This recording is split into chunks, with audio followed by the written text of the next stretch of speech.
Chakrasana benefits రావాలి, చక్రాసన లాగా కనిపించాలి, చెయ్యాలి అంటే స్టూడెంట్స్ చేత రెగ్యులర్గా చేయించే ప్రాక్టీస్ చూపించిన.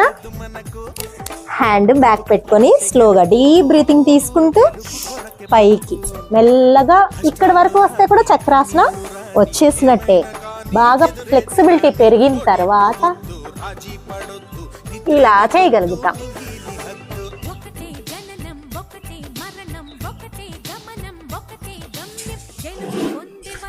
అంతే.